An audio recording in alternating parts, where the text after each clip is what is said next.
आज हम डिस्कस करेंगे जनवरी 4 से related the Hindu newspaper analysis के जो कुछ आर्टिकल्स हैं उससे संबंधित। बहुत कुछ खास रहने वाला है आज के द हिंदू न्यूज़पेपर के एनालिसिस में। बहुत कुछ ऐसे आर्टिकल्स होंगे जो काफ़ी जो है एग्ज़ाम्स पर्सपेक्टिव से देखा जाए तो काफ़ी महत्व रखते हैं। तो उन सभी आर्टिकल्स का हम लोग विश्लेषण करेंगे। साथ ही साथ आज कुछ टॉप 10 जो वर्ड्स हैं उसको भी हम डिस्कस करेंगे, देखेंगे उनके सेंटेंस फॉर्मेशन को, साथ ही साथ उनके जो एंटोनिम्स होते हैं, सिनोनिम्स होते हैं, उसको हम लोग इसमें देखेंगे।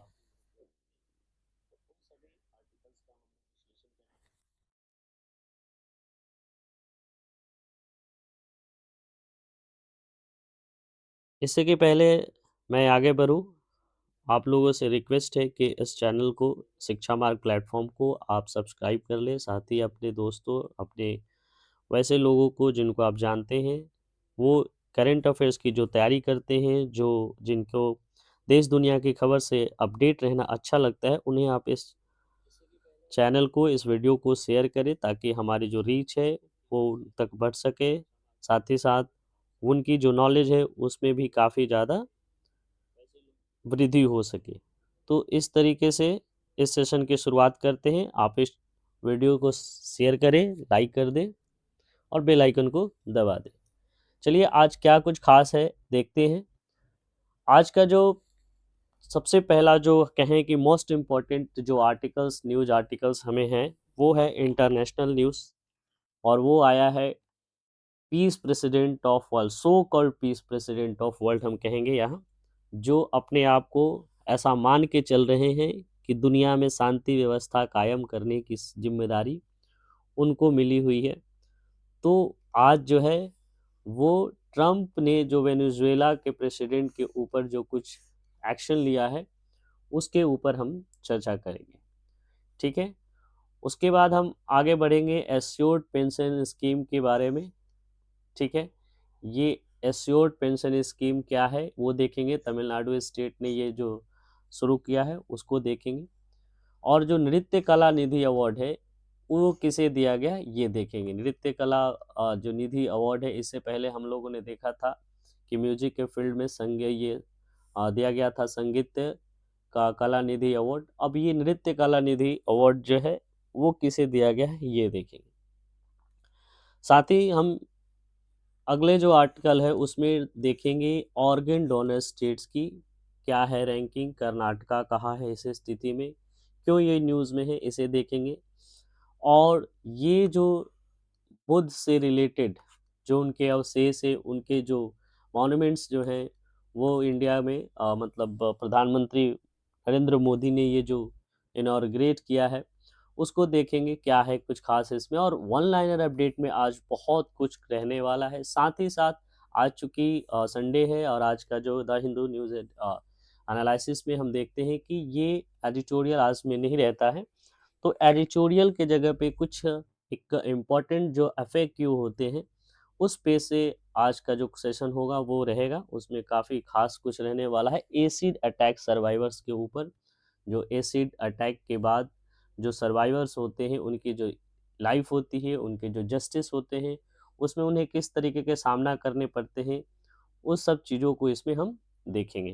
तो आइए इससे पहले कि हम न्यूज़ आर्टिकल्स को देखें और एफएक्यू को देखें, सबसे पहले आज का जो शुरुआत है वो वर्ड मीनिंग से करते हैं। जो टॉप 10 वर्ड होते हैं जो वनडे एग्जाम से रिलेटेड, ये जो टॉप 10 वर्ड्स होते हैं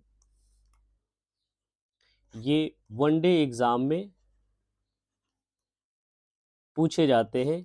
अलग अलग फॉर्मेट में ये एंटो के फॉर्म में पूछे जाते हैं, यानी कि एंटोनिम्स, सिनोनिम्स के फॉर्म में पूछे जाते हैं, पैराग्राफ फिलर में पूछे जाते हैं, साथ ही साथ कॉम्प्रिहेंसिव में इसका इस्तेमाल होता है। तो ये सारे जो वर्ड्स है टॉप 10 उसको हम लोग डेली देखते हैं और इस हिसाब से देखा जाए तो इंग्लिश की जो हमारी तैयारी है वो बेहतर हो सकेगी। चलिए आज का जो सबसे पहला वर्ड है सर्वाइवर। जैसा कि मैंने बताया कि हम लोग जो एसिड अटैक सर्वाइवर्स के ऊपर जो एफएक्यू का पेज है उसमें हम लोग देखने वाले हैं। तो उसी से ये लिया गया सारा जो आज का टॉप 10 वर्ड्स है हमारा वो लिया गया है। तो सर्वाइवर, सर्वाइवर कहने का मतलब होता है जो सर्वाइव कर जाए। सर्वाइव कहने का मतलब होता है जीवित रहना, ठीक है। यानी कि किसी भी तरीके का कोई अटैक हो जाता है किसी के ऊपर, किसी तरह का जानलेवा हमला होता है, तो जो पीड़ित व्यक्ति है यानी जो विक्टिम होता है वो अगर बच जाए, नो मैटर वो किस स्थिति में बचा हुआ है, ऐसा नहीं कि वो अच्छी स्थिति में बचा, हो सकता है उसकी स्थिति खराब हो, लेकिन फिर भी वो बच जाए अपने बुरी स्थिति के बाद भी, तो उसे ही सर्वाइवर कहते हैं। क्या कहते हैं उसे? सर्वाइवर कहते हैं, जीवित बचा व्यक्ति, पीड़ित जो बच गया हो, ठीक है। इसमें हम कह सकते हैं इसको सिनोनिम्स के तौर पे विक्टिम्स कह सकते हैं, सफरर कह सकते हैं, इंड्योर कह सकते हैं, ठीक है।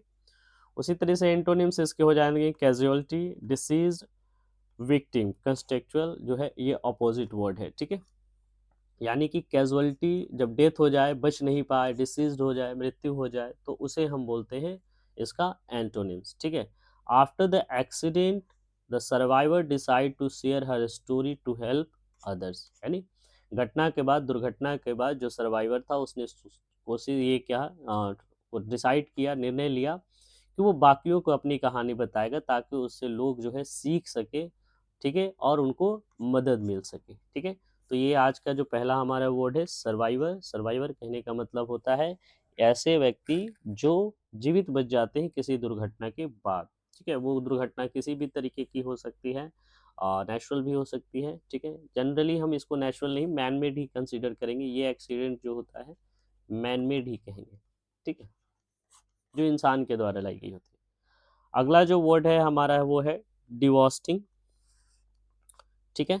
डिवोस्टिंग मतलब होता है विनाशकारी, बेहद दुखद, ट्रेजिक, डिजास्ट्रस, सैटरिंग, ये हो गए इसके सिनोनिम्स। आज जितने भी वर्ड मिलेंगे हमें जनरली इसी तरह के वर्ड मिलेंगे जो कि नेगेटिव नेचर वर्ड्स होंगे, क्योंकि ये सीधे अटैक सर्वाइवर्स के ऊपर है। तो उस तरह के जो भयावह एक घटना है, एक कहे कि दुर्घटना है, एक मानवकृत है, उसके ऊपर ये आर्टिकल है, तो इसलिए इसमें इसी तरह के वर्ड कुछ ज़्यादा आज मिलेंगे। तो डिवास्टिक क्या है, डिवास्टेटिंग क्या है? वो है विनाशकारी, बेहद दुखद, ट्रेजिक, डिजास्ट्रस, सैटरिंग, ये हो गए इसके सिनोनिम्स। वही कंफर्टिंग, माइल्ड, हार्मलेस, ये हो जाते हैं एंटोनिम। वर्ड फॉर्मेशन में देखें, सेंटेंस फॉर्मेशन में देखें, losing his job just before the wedding was devastating for the family, ठीक है। जॉब छूटते ही शादी के जस्ट पहले ही, losing his job just before the wedding, शादी के जस्ट पहले जॉब छूटने से उसकी जो शादी का जो पूरा का पूरा ये कहें, ये जॉब छूटना शादी के पहले, वो उसके लिए डिवास्टेटिंग था, यानी कि कहने का मतलब बहुत दुखद था, ठीक है। क्यों दुखद था भाई? कि शादी के बाद के जो खर्चे हैं, शादी में खर्चे हैं, वो कैसे आएंगे, इस हिसाब से देखा जाए, ठीक है। आज का जो टॉप थ्री हम कहें वो वर्ड है कोरसिव। कोरसिव का मतलब होता है संचारक, जो जला देना या नष्ट करने वाला, ठीक है। कोरिजन समझते हैं हम लोग, कोरिजन का मतलब होता है जंग लगना, ठीक है। उसी तरह से कोरसिव होता है किसी भी चीज को पूरी तरीके से खत्म कर देना, बर्बाद कर देना, जला देने वाला जो चीज होता है, नष्ट कर देना, ठीक है, उसे कहा जाता है कोरसिव। ये एक्चुअली केमिस्ट्री वर्ड है, केमिकल से जुड़ा वर्ड है, ठीक है। और ये संक्षारक जो जला दे या नष्ट करे, उसका मीनिंग होता है। एरोसिव, कॉस्टिक, डिस्ट्रक्टिव, ठीक है, ये सारे इसके हो जाते हैं सिनोनिम्स। वहीं हार्मलेस, न्यूट्रल और जेंटल हो जाते हैं इसके एंटोनिम्स, ठीक है। Strong cleaning liquids can be corrosive, so always wear gloves, ठीक है। ये जो सफाई करने वाले स्ट्रॉन्ग लिक्विड्स होते हैं, क्लीनिंग के लिए इस्तेमाल होते हैं, वो बहुत ज़्यादा corrosive इन नेचर हो सकती है, इसलिए हमेशा ग्लव्स पहनने चाहिए, ठीक है। corrosive कहने का मतलब जो स्किन वगैरह जला दे, ठीक है। उसके बाद जो अगला है मायम। मायम का मतलब होता है अपंग कर देना किसी को, यानी बॉडी पार्ट्स को क्या कर देना, एक हिस्से या भी जो भी हिस्सा है उसको अपंग कर देना, मतलब डिफंग कर देना। डिफंग कहने का मतलब है कि वो काम करने योग्य नहीं होना। तो इसका जो सिनोनिम्स हम देखें, ठीक है, तो वो हो जाते हैं क्रिपल, डिसेबल और इंजर, ये सिनोनिम्स हो गए। वहीं हील, मेड और रीस्टोर इसके एंटोनिम्स हो गए। जब किसी अटैक के बाद किसी की जो बॉडी है, पैर, हाथ, जो भी कुछ है, वो अपंग हो जाता है, तो उसको बोलते हैं मायम, ठीक है। Reckless driving can मायम innocent pedestrian for life. कह रहा है कि जो रेकलेस ड्राइविंग है, मतलब हताश कहें कि एक तरह से कहें कि अनकंट्रोल वे में जो ड्राइविंग है, वो जो इनोसेंट पेडेस्ट्रियन है, यानी कि पेडेस्ट्रियन उसे कहते हैं जो फुटपाथ पे चलते हैं, तो फुटपाथ पे चलने वाले लोगों की जिंदगी को क्या कर सकता है, मायम कर सकता है, यानी कि अपंग बना सकता है उनके, ठीक है, और उनको मायम बना सकता है जिंदगी भर के लिए। अगली जो हमारा वर्ड है अगला, वो है अंडर रिपोर्टेड। अंडर रिपोर्टेड कहने का मतलब एक होता है रिपोर्टेड, जब किसी चीज की सूचना दी जाती है, रिपोर्ट की जाती है, तो उसे बोला जाता है रिपोर्टेड। लेकिन अंडर रिपोर्टेड होता है, यानी कि जो सूचना देनी चाहिए अगर हम कम देते हैं, अगर मान लीजिए 10 घटनाएं घटी और उसकी सूचना सिर्फ 5 की ही दी जाती है, तो ऐसी स्थिति को अंडर रिपोर्टेड कहा जाता है, ठीक है। कम दर्ज किया गया, ठीक है, वास्तविक से कम बताया गया। Underrated, hidden, downplayed, ये सारे हो जाते हैं सिनोनिम्स। वहीं well documented, highlighted, widely reported, ये हो जाते हैं antonyms. Sentence formation, many cases of workplace harassment remain underreported due to fear. बहुत सारे स्थितियों में, केसेस में ऐसा होता है कि जो कार्य स्थल होते हैं उस पर जो हैरेसमेंट होते हैं, ठीक है, वो अंडर रिपोर्टेड होते हैं, मतलब डर के मारे लोग कम इसकी चर्चा करते हैं या फिर रिपोर्ट करते हैं। अगला जो वर्ड है, बहुत इंपॉर्टेंट वर्ड है और बहुत ज़्यादा यूज होने वाला वर्ड है, वो है स्टिग्मा। ठीक है, कलंक, सामाजिक बदनामी, एक स्टिग्मा है। स्टिग्मा कहने का मतलब होता है किसी भी व्यक्ति, किसी भी सोसाइटी के ऊपर एक से कहें कि जो मार्क होता है, काला धब्बा जिसको हम कह सकते हैं, वो कलंक होता है, उसे कहते हैं स्टिग्मा, ठीक है। उसके बाद इसका सिनोनिम्स डिसग्रेस, सेम, टेंट, ठीक है, ब्लॉट भी बोलते हैं, ठीक है। वही ऑनर, रिस्पेक्ट, एक्सेप्टेंस, ये हो जाते हैं antonyms. Social stigma often stops people from taking counselling for mental health, ठीक है। सामाजिक जो बदनामी है, कलंक का जो डर है, वो लोगों को क्या करता है, जो मानसिक जो बीमारी होती है, मानसिक बीमारी यानी कि कहें कि हमारे मानसिक सेहत से जुड़ा हुआ जो बीमारी होती है, हमारा मन स्थिति से जो जुड़ी हुई बीमारी होती है, उसके जो इलाज है वो लेने में लोगों को रोकता है, हिंड्रेस क्रिएट करता है। क्या? स्टिग्मा, सोशल स्टिग्मा है ना, कि हमें लोग क्या कहेंगे, इसका जो डर होता है, इसके हिसाब से सोचने के बाद लोग जो है वो अपने इलाज सही तरीके से नहीं करा पाते, ठीक है।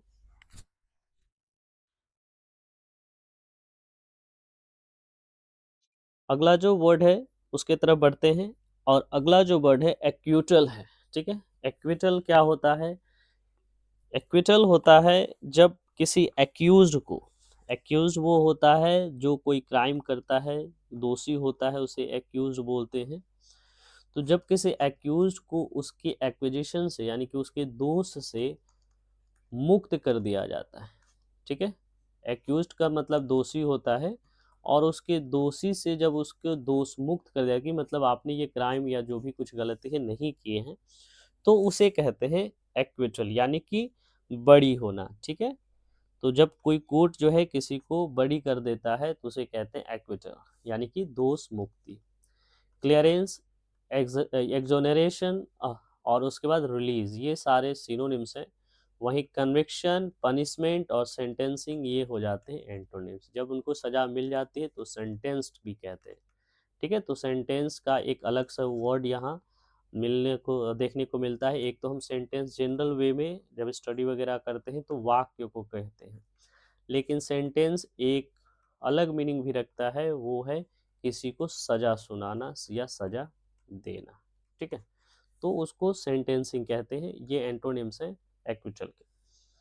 अगला वर्ड हमारा है कॉम्पनसेशन, ठीक है। कॉम्पनसेशन क्या होता है? जब कोई दुर्घटना घटती है, कोई क्षति होती है, तो उसके एवज में मुआवजा दिया जाता है, ठीक है। क्या दिया जाता है? मुआवजा, ठीक है। एक कहें तो ग्रेटिट्यूड हो, एक मुफ्त कुछ अमाउंट दिया जाता है या कुछ भी दिया जाता है डैमेजेस के, उसकी क्षतिपूर्ति के लिए, तो उसे बोला जाता है कॉम्पनसेशन, ठीक है। रिम्बर्समेंट, डैमेजेस, पेमेंट, ये सारे इसके सिनोनिम्स हो जाते हैं, जबकि लॉस, फॉर फीचर, पेनल्टी, ये सारे हो जाते हैं एंटोनिम्स, ठीक है। The airline gave compensation to passenger for the long delay, airline ने जो पैसेंजर्स है उनको कॉम्पनसेट किया उनके लॉन्ग डिले के लिए, मतलब उनके देर हो गए तो उसके लिए उनको कॉम्पनसेट किया गया, ठीक है, कॉम्पनसेट किया गया। अगला जो वर्ड हमारा है वो है स्ट्रिंजेंट। स्ट्रिंजेंट का मतलब होता है स्ट्रिक्टनेस से जुड़ा हुआ है, ठीक है, यानी कि सख्त, जब कोई चीज़ सख्त होता है किसी, यहाँ स्ट्रिंजेंट जो है सख्त कहने का मतलब जो है वो हमारे नेचर की बात कर रहा है, किसी की स्वभाव की बात कर रही है, ठीक है। तो स्ट्रिक्ट, उसके बाद जो है हमारा टफ, ठीक है, रिग्रेस, ये सारे हो जाते हैं सिनोनिम्स। वहीं लीनियंट, रिलैक्स, सॉफ्ट जो होते हैं वो एंटोनिम्स होते हैं। During exams the school follow stringent rules to prevent cheating, exam के समय और स्कूल जो है वो बहुत सख्त नियम पालन करती है किसी भी तरीके से कहे तो चीटिंग को रोकने के लिए। आज का जो लास्ट हमारा जो वर्ड है बहुत ही कहें कि पॉजिटिव वर्ड है, बहुत ही अच्छा वर्ड है, और वो है रिहैबिलिटेशन, ठीक है। रिहैबिलिटेशन कहने का मतलब होता है पुनर्वास, फिर से बसाना, सामान्य जीवन में लाना, ठीक है।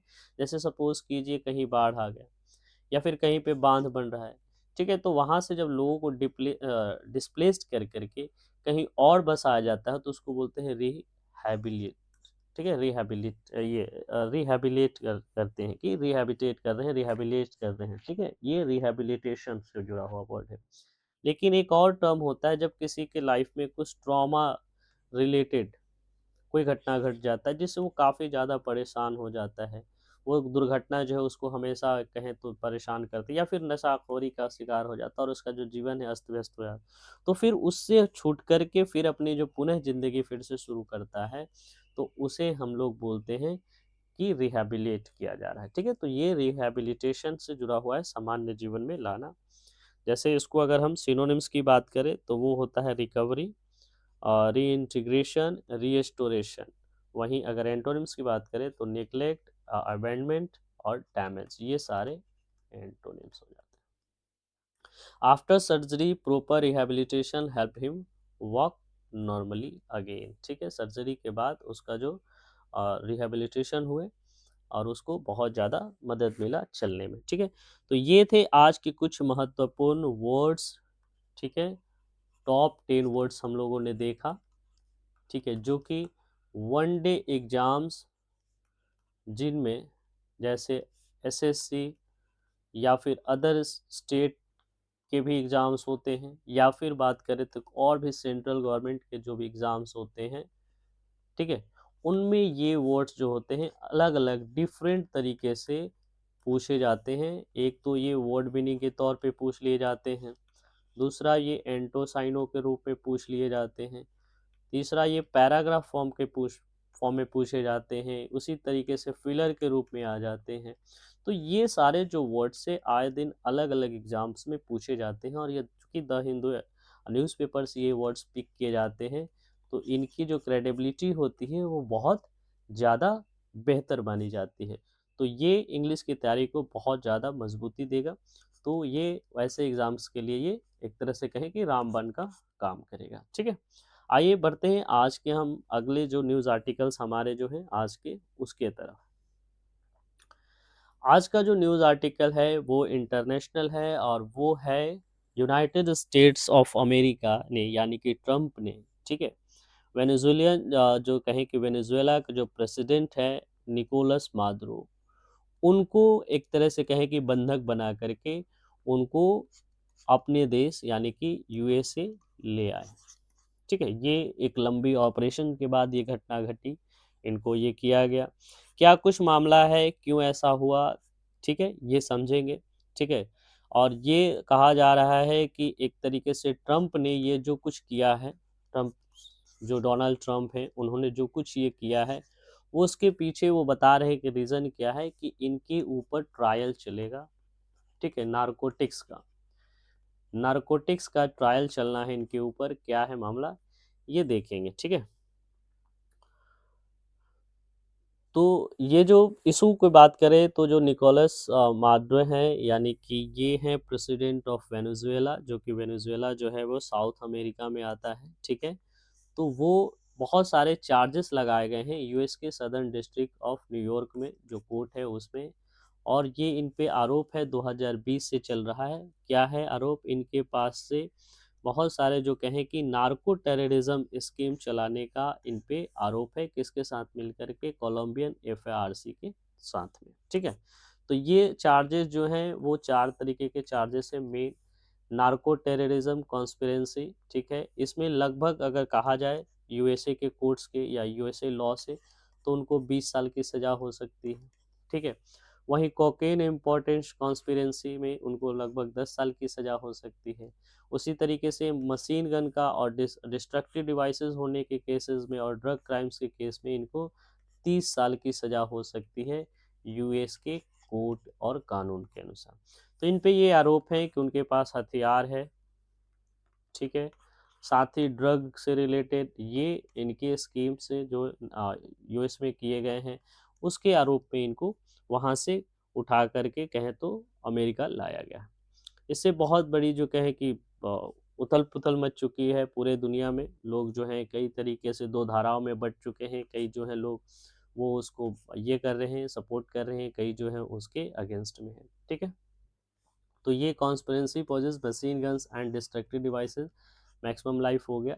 उसके बाद ये जो उनकी वाइफ है माद्रे के, ठीक है, उनके जो निकोलस माद्रे के जो वाइफ हैं सीलिया फ्लोरेस, और जो सन है उनके, उनको भी इसमें दोषी पाया गया है। उनकी वाइफ को भी उठाया गया है, ठीक है। और यूएस डिस्ट्रिक्ट जो जज हैं एल्विन हेलिस्टन, वो उसकी ये कहेंगे सुनवाई करेंगे। हो सकता है अगले सप्ताह, ठीक है। तो इनकी जो कोर्ट में पेशी होगी अगले सप्ताह होगी। वेनेजुएला प्रेसिडेंट जो है माद्रो और वाइफ जो उनकी सिलिया फ्लोरेस है, उनको क्रिमिनल चार्जेस के मामले में न्यूयॉर्क में सुनवाई होगी। ये थे आज ये इनसे जुड़ा हुआ न्यूज। क्या इस पे कुछ हम कहें प्रतिक्रिया आती है? तो प्रतिक्रिया में वाइस प्रेसिडेंट जो है डेल्सी रॉड्रिगेज, ये हैं वेनेजुएला के जो वाइस प्रेसिडेंट, उन्होंने कहा है कि ये पूरे तरीके से कहा जा रहा है कि ये वेनेजुएला पे अटैक है, ये वेनेजुएला पे एक तरह से मिलिट्री अटैक है। और उन्होंने इस तरीके से कहा जाए कि व्लादिमीर पेड्रिनो लोपेज जो हैं, ये वेनेजुएलन डिफेंस मिनिस्टर ने, वो पूरे देश में अपने बॉर्डर के आसपास जो है मिलिट्री को तैनात करने का भी हुक्म दे दिया है। साथ ही साथ ये जो वाइस प्रेसिडेंट है डेल्की रॉड्रिगेज, उन्होंने कहा है कि हम यूनाइटेड नेशन सिक्योरिटी काउंसिल यानी कि जो यूएनएससी है, उससे मांग करते हैं इमीडिएट मीटिंग के लिए। किसके किसके बीच में? यूएस के अटैक, जो भी अटैक हुए हैं उस मामले में, ठीक है। हमें इस पे जल्द से एक क्या चाहिए? मीटिंग चाहिए कि ये घटना किस तरीके से जो सही है और किस तरीके से गलत है।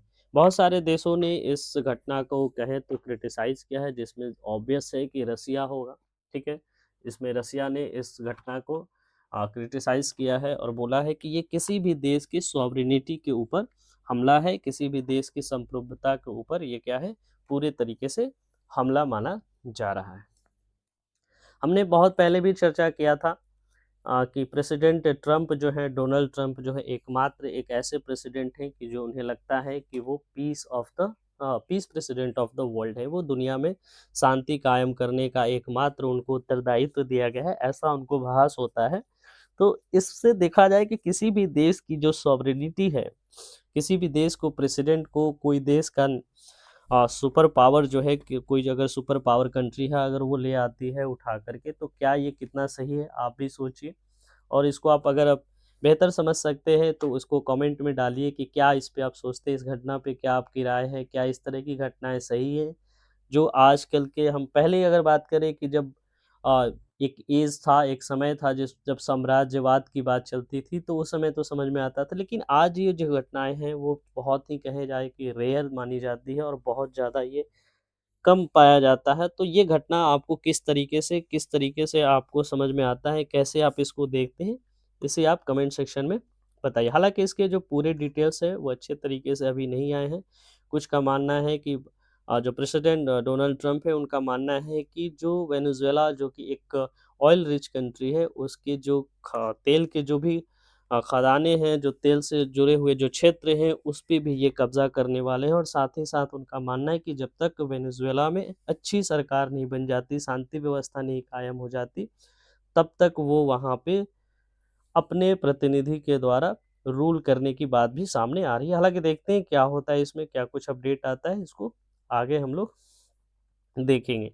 साथ ही वहाँ के जो नोबेल प्राइज़ विनर हैं ये मैकाडो जिनको मिला था इससे पहले, उनको इंटरिम लीडर के तौर पे भी ट्रंप ने कहा है कि नहीं ये वो नहीं हो सकते। बहुत लोगों ने जब कहा कि उनको बनाया जाएगा, जब वो माद्रो को लेके चले गए उसके बाद से, तो उन्होंने कहा कि नहीं ऐसा कुछ इसमें नहीं है, अभी ऐसा कुछ निकल कर के सामने नहीं आया है।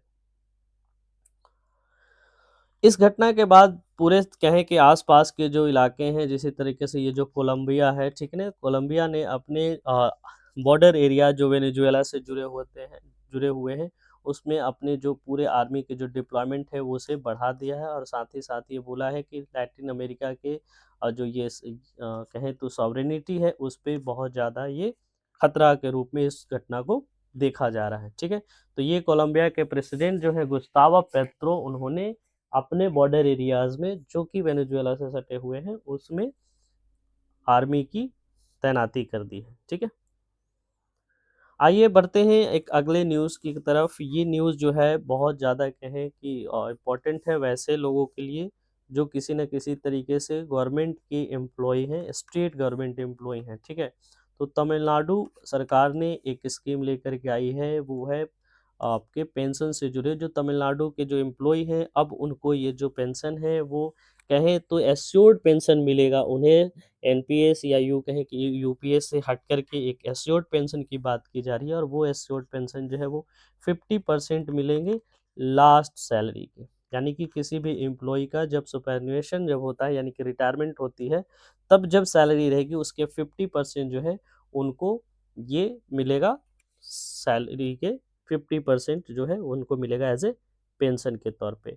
ठीक है? बाकी सारे जो डीए वगैरह हैं सारे उसी तरह से अकॉर्डिंगली कैलकुलेट होंगे। तो ये तमिलनाडु गवर्नमेंट की एक महत्वपूर्ण घोषणा है और चूँकि पता है कि इस तरह की जो पेंशन स्कीम की जो माँग है सेंट्रल में बहुत सारे जो भी ऑर्गेनाइज़ेशन हैं जैसे सीटू है ठीक है सीटीयू है, बाकी ट्रेड से और जो भी एम्प्लॉयी से जुड़े हुए जो कुछ और एम्प्लॉयमेंट एम्प्लॉयी जितने ऑर्गेनाइजेशंस हैं, उस तरीके के बहुत सारे जो ऑर्गेनाइजेशन हैं जो मुद्दे उठाते हैं एम्प्लॉयी के हित को लेकर के, वो उनकी मांग हमेशा से रही है कि इस तरीके की सेंट्रल गवर्नमेंट को भी स्कीम लानी चाहिए जिसमें एश्योर्ड पेंशन की बात की जानी चाहिए। तो उस पे ये तमिलनाडु स्टेट्स ने ये जो निर्णय लिया ये बहुत ज़्यादा इम्पोर्टेंट हो जाता है, ठीक है? इसमें 10% जो है कंट्रीब्यूशन जाएगा एम्प्लॉयी की तरफ से, बाकी जो होगा वो 90% के अराउंड जो है वो सरकार इसमें देगी, ठीक है? आगे बढ़ते हैं। Karnataka records highest ever organ donation in 2025, ठीक है? ये जो कर्नाटका का एक ऑर्गेनाइजेशन है, Karnataka state organisation and tissue transplant organisation जिसको शोटो कहा जाता है, ठीक है?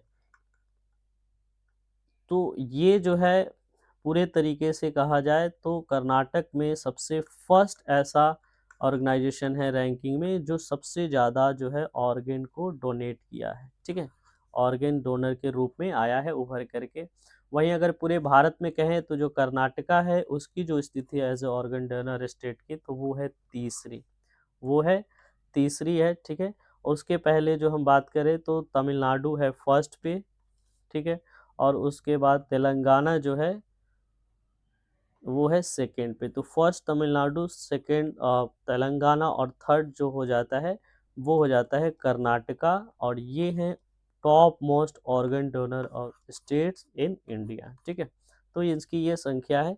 ये बहुत अच्छा अपडेट है इस ऑर्गन डोनर्स के हिसाब से देखा जाए जो व्यक्तियों की मृत्यु हो जाती है किसी भी तरीके से पहले अगर अटैक कहें कि वो एक्सीडेंटली या किसी भी तरीके से, तो जो लोग अपनी जो भी ऑर्गन्स होते हैं जैसे आँख होते हैं, उसी तरीके से बात करें तो किडनी वगैरह होते हैं, हार्ट्स वगैरह, लंग्स वगैरह होते हैं, तो जब वो उसे डोनेट कर देते हैं तो उस अंग को यानी उस ऑर्गन्स को वैसे लोगों में लगाया जाता है जिनको उनकी ज़रूरत होती है। तो इस हिसाब से ये देखा जाए तो ये बहुत ज़्यादा ह्यूमैनिटेरियन ग्राउंड का वर्क होता है।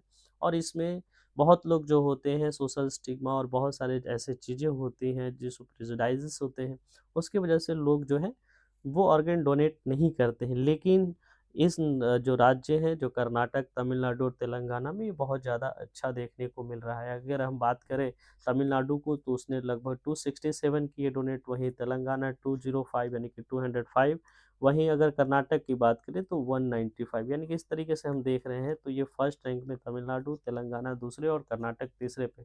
वहीं चौथे पे महाराष्ट्र और पांचवे पे गुजरात आता है जो कि अंगों का दान करता है। आइए अगले न्यूज़ की तरफ बढ़ते हैं और वो न्यूज़ है जो हमारे गौतम बुद्ध हैं, ठीक है, उनके जो अवशेष हैं उससे जुड़ा हुआ है, ठीक है। तो पीएम ने पिपरवा रिलिक्स जो कहें उसको रिलीज़ किया है, ठीक है, गौतम बुद्धा से जुड़ा हुआ ये है।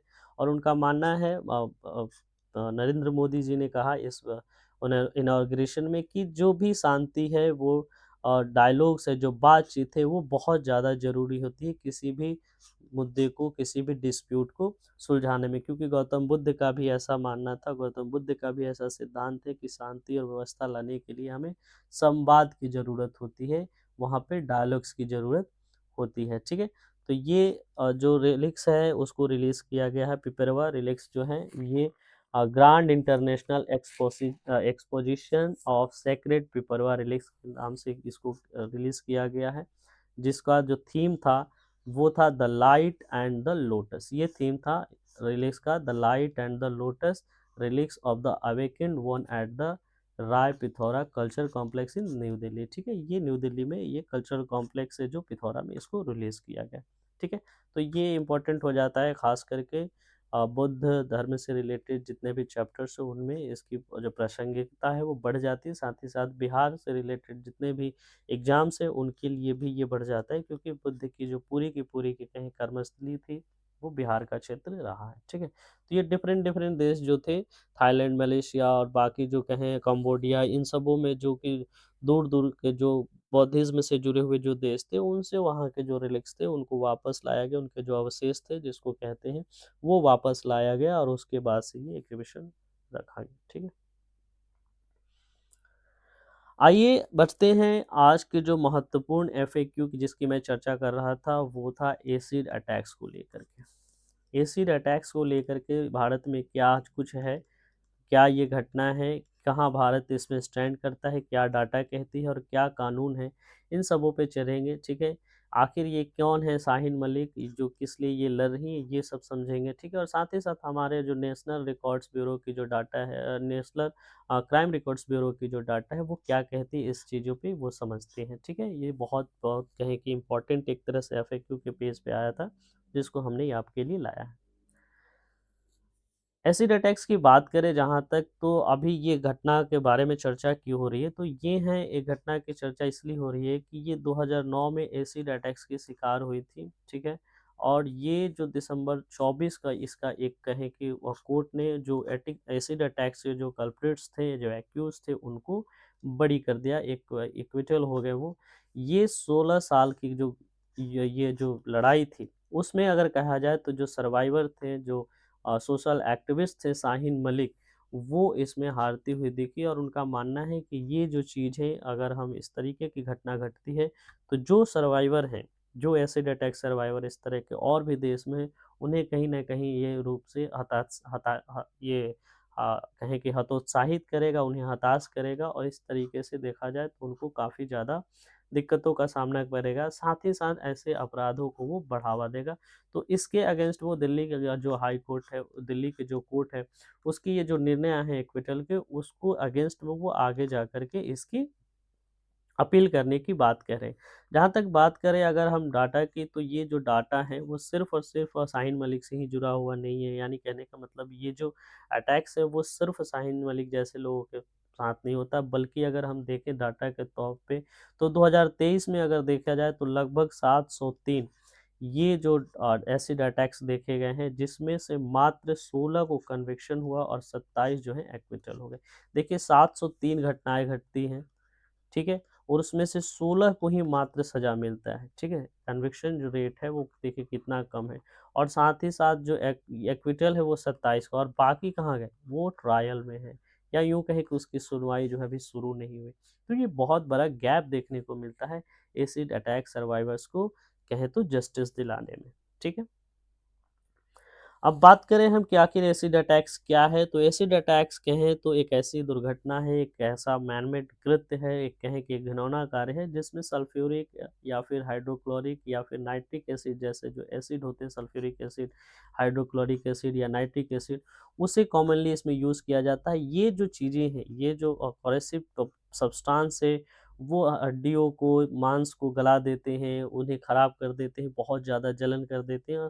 कभी-कभी इससे क्या होता है, लोगों के जो आँखें चली जाती है, लोग जो है मायूम हो जाते हैं, मतलब अपंग हो जाते हैं, और कभी-कभी तो परमानेंट वेजिटेटिव स्टेट्स भी हो जाता है। परमानेंट वेजिटेटिव स्टेट्स कहने का मतलब होता है एक ऐसी स्थिति जब शरीर जो है कुछ काम नहीं करता है, ना हिल-डुल सकते हैं, ना चल सकते हैं, ना किसी तरह के अपने रोज़मर्रा की ज़िंदगी के कोई भी काम कर सकते हैं, लेकिन सिर्फ़ वो जीवित रहते हैं, सिर्फ़ समझिए कि साँस ले रहे हैं, वैसी स्थिति को बोला जाता है वेजिटेटिव स्टेट। तो वैसी स्थिति में भी आ जाते हैं, और साथ ही साथ इसके अलावा उनको साइकोलॉजिकल ट्रॉमा मिलता है, सोशियो इकोनॉमिक हार्मनेस मिलती है। इस तरीके की प्रॉब्लम उनको देखने को मिलता है इन एसिड अटैक्स के रिपरकशंस के रूप में।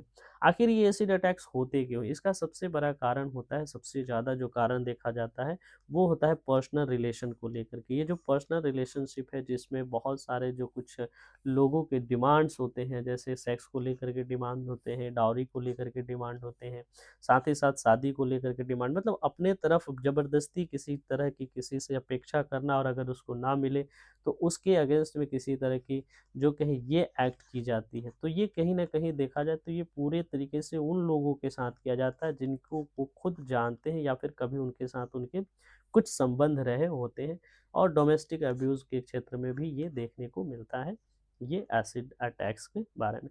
यानी कि 3/4 जो अटैक्स है वो वीमेन के ऊपर होता है, मतलब अगर हम देखा जाए तो 100 अगर एसिड अटैक्स हो रहे तो उसमें 75 जो होती हैं वो महिलाएं इसके विक्टिम होती हैं, ठीक है। डाटा की बात करें, अगर national crime record bureau NCRB की जो डाटा है वो 207 कहती है कि एसिड अटैक्स हुए हैं 2023 में। 2023 में जो एसिड अटैक्स के जो डाटा है वो 207 है, अब तक की जो डाटा अवेलेबल है, यानी कि 2024 और 25 की डाटा हमारे पास नहीं है। लेकिन जो अवेलेबल है 207 वो बहुत ज़्यादा भयावह है, जो कि ये बताता है कि 2022 में ये जो नंबर था वो 202 था, जो कि, और 2021 में ये 176 था, जो इंक्रीज़ होकर के 207 हो गया, जिसमें ये इंक्रीज़ बताता है कि ये स्थिति जो है अभी तक सुधर नहीं रही है, और बल्कि ये और डिटोरिएट हो रही है, और ज़्यादा इसमें खराब हो रहा है, ठीक है? तो ये कुछ घटना है।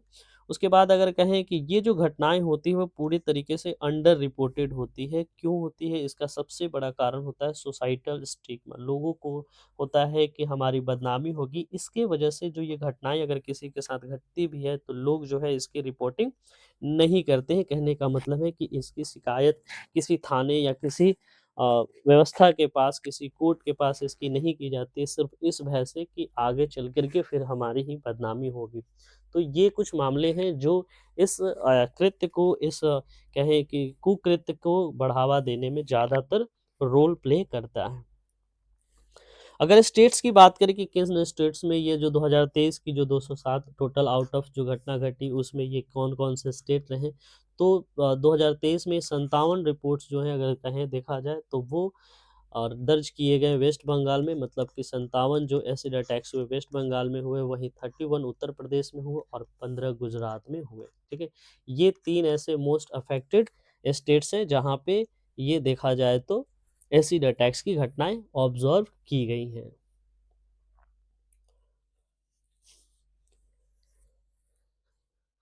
कानून की बात करें कि भारत सरकार के अंतर्गत ये कौन-कौन से कानून हैं जो एसिड अटैक्स के कम करने के लिए, यूँ कहें कि उन्हें पनिश करने के लिए, जो कल्प्रिट्स हैं उन्हें पनिश करने के लिए, और साथ ही साथ जो सर्वाइवर हैं उनको जस्टिस दिलाने के लिए क्या कुछ कानून हैं, तो उसमें सबसे बड़े कानून जो हम मान के चलें, अभी जो बीएनएस जो हमारा बना, भारतीय न्याय संहिता, उसके सेक्शन 124 में 10 साल से लेकर के लाइफ इम्प्रिजमेंट यानी कि जी उम्र कैद की सज़ा तक का इसमें ज़िक्र किया गया है, इसमें प्रावधान है, ठीक है? तो जस्टिस जो है वो रीज़नेबल और फाइन को भी इसमें बताया गया है, ताकि वो जो विक्टिम है उसके एक्सपेंसेस को वहन किया जा सके। तो इस तरीके से देखा जाए तो सेक्शन 124 अंडर बीएनएस यानी भारतीय न्याय संहिता के तहत इसमें 10 से लेकर के लाइफ इम्प्रिजमेंट की सज़ा की गई। साथ ही साथ एसिड अटैक्स के जो अटेम्प्ट हैं उसको भी मांग किया जाता है कि जो अटैक के जो अटेम्प्ट है यानी कि जो कोशिश है, सिर्फ ये नहीं कि एक्शन हो जाने के बाद यानी कि एसिड अटैक हो जाने के बाद ही कि नहीं, बल्कि जो अगर कुछ अटेम्प्ट भी कोई करता है तो उसको 7 ईयर्स से लेकर के जो कहें ये 5 से लेकर के 7 साल की सज़ा का प्रावधान होना चाहिए, ठीक है? साथ ही साथ इनका जो डिमांड है वो कहती हैं ये जो एक्टिविस्ट हैं वो कहती हैं कि इन जो डिमांड है हमारे हैं कि ऐसा होना क्या चाहिए, तो जितने भी पब्लिक और प्राइवेट हॉस्पिटल्स हैं उनमें जो ये विक्टिम्स हैं यानी कि जो एसिड सर्वाइवर्स हैं, एसिड अटैक सर्वाइवर्स हैं, उनको जो ट्रीटमेंट है वो फ्री मिलना चाहिए, ऐसा होना चाहिए, ठीक है? वहीं 2013 की जो सुप्रीम कोर्ट की ऑर्डर की बात करें तो वो कहता है कि एसिड सेल्स को किसी भी तरीके से प्रोहिबिटेड करना चाहिए। ये बिना किसी को फ़ोटो आईडी के यानी कि किसी भी तरह के आईडी कार्ड दिखाए बगैर उसको नहीं बेचना चाहिए, और साथ ही साथ जो सेलर है उसको एक रजिस्टर मेंटेन करना चाहिए पूरे तरीके से उसके नाम, पते और जो भी कहें आइडेंटिटी कार्ड को लेकर के, ताकि जब भी कुछ ऐसी घटना घटती है उस एरिया में तो वो ट्रेस किया जा सके कि ये जो हमने ये एसिड बेचा था वो किसे बेचा था, तो और उसे किसी तरीके से कहें तो कि कोर्ट के सामने लाया जा सके और उसे पनिश किया जा सके। लेकिन जहाँ तक इंडिया में बात करें तो ये जो मेंटेनेंस है रजिस्टर का, या यूँ कहें कि जो रेगुलेशन है वो पूरे अच्छे तरीके से नहीं हो पाती है।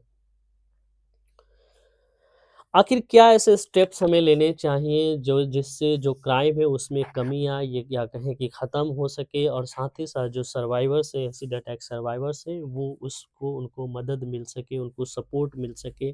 तो सबसे पहली बात है कि कॉम्प्रिहेंसिव बैन की डिमांड की जाती है। कहा जाता है कि ये जो एसिड्स हैं उनको पूरे तरीके से बंद कर दिया जाए। ये फ़ोटो, आईडी कार्ड और बाकी कुछ की जो बातें की जाती है वो नहीं होनी चाहिए, क्योंकि अगर फ़ोटो और आईडी कार्ड लेकर के अगर हम किसी को एसिड देते भी हैं, तो उससे भी क्या होता है कि उसमें माल फंक्शनिंग होते हैं। माल फंक्शन कहने का मतलब कि करप्शन वगैरह, यूँ कहें कि ब्लैकमेल करके या फिर किसी भी तरीके से उसे हासिल किया जा सकता है, ब्लैक मार्केट से लिया जा सकता है, और उस तरीके से गलत तरीके से अचीव करने के बाद उसके जो शिकार होते हैं, वो ज़्यादातर जो 75% होती हैं वो महिलाएँ होती हैं। तो इसी तरीके से उनका मानना है कि इस पे को पूरे तरीके से बैन होना चाहिए। इसमें जितने भी रूल हैं हमारे सर्वाइवर्स को बचाने के लिए और साथ ही साथ विक्टिम को पनिश करने के लिए, वो पूरे तरीके से अच्छे तरीके से स्ट्रिक्ट रूप में इम्प्लीमेंटेशन होना चाहिए। साथ ही वो बताते हैं कि ये जो बांग्लादेश है उसने एक पूरे तरीके से कहें कि स्ट्रिक्ट कानून बना रखा है, ठीक है?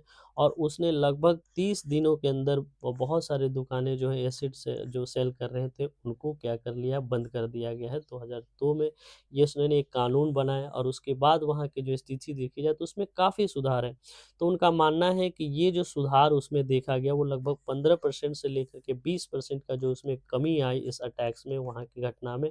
तो उनका मानना है कि जब बांग्लादेश ऐसे कर सकती है, जब हमारे पड़ोसी देश इस तरह के कानून बना सकते हैं, जो कि बांग्लादेश में जो एसिड अटैक्स है वो 494 से जो कहें कि 13 के नंबर पे आ जाता है।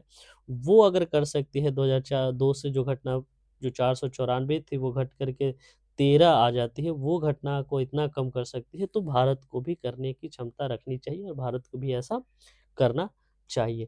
तो ये थे एसिड अटैक सर्वाइवर से जुड़े हुए कुछ तथ्य जो हमें जानने चाहिए। हमें ये समझना चाहिए कि ये जो अटैक्स हैं, वो किस तरीके से कितना जो है भयावह होता है। वहीं अगर हम कोर्ट की रोल की बात करें कि कोर्ट इसमें क्या रोल प्ले कर सकता है, तो कोर्ट जो है इसमें फ़ास्ट ट्रैक कोर्ट्स की बात कर सकती है, लीगल सपोर्ट की बात कर सकती है, साथ ही साथ जो भी विक्टिम्स होते हैं, जो इनका ट्रॉमा हो जाता है या यूँ कहें कि वो बहुत ज़्यादा वो परेशान होते हैं उस चीज़ को, उस स्थिति को, उस घटना को याद कर के, तो उनको कहा जाए तो काउंसलिंग की व्यवस्था की जानी चाहिए, और साथ ही साथ जो उनके जो कन्विक्शन रेट है यानी कि पनिशमेंट करने का जो रेट है उसमें इंक्रीज़ करना चाहिए, ताकि जो ये सर्वाइवर है उनको ये इंसाफ मिल सके और समाज में ये एक ऐसा संदेश जाए कि ये जो स्थिति है, ये जो घटना दुर्घटना है, इसे हमें करने से बचना चाहिए, ताकि इससे सज़ा मिलती है, ठीक है।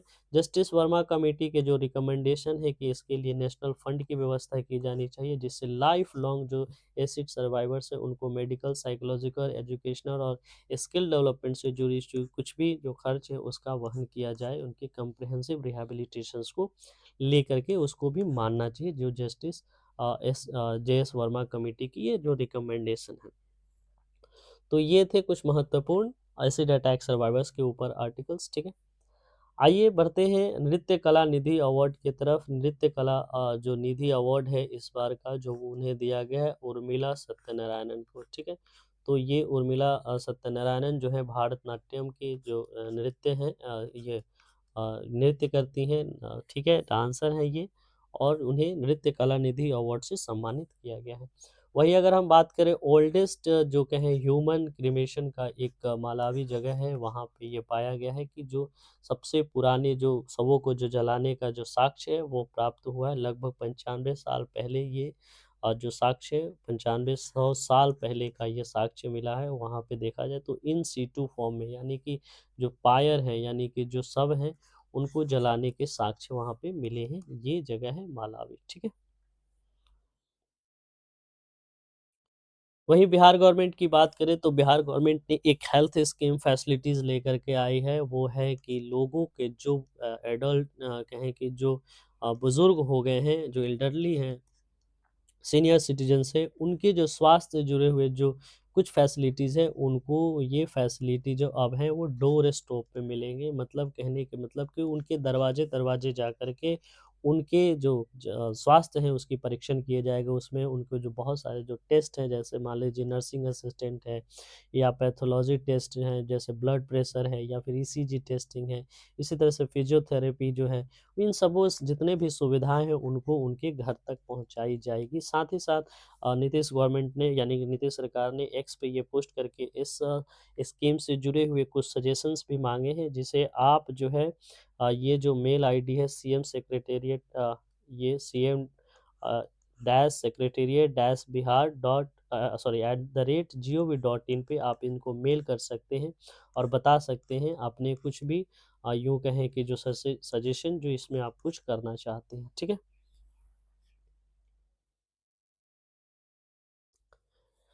अंडमान निकोबार में एक कहें तो प्रोजेक्ट बहुत सारे जो हैं ये किए गए हैं, अनवील किए गए हैं। 9 प्रोजेक्ट अनवील किए गए हैं अमित शाह के द्वारा, और साथ ही साथ कहा जाए तो अंडमान निकोबार में एक integrated command and control centre की भी जो कहें उद्घाटन किया गया है, जो कि लगभग 229 करोड़ रुपए की यह प्रोजेक्ट है।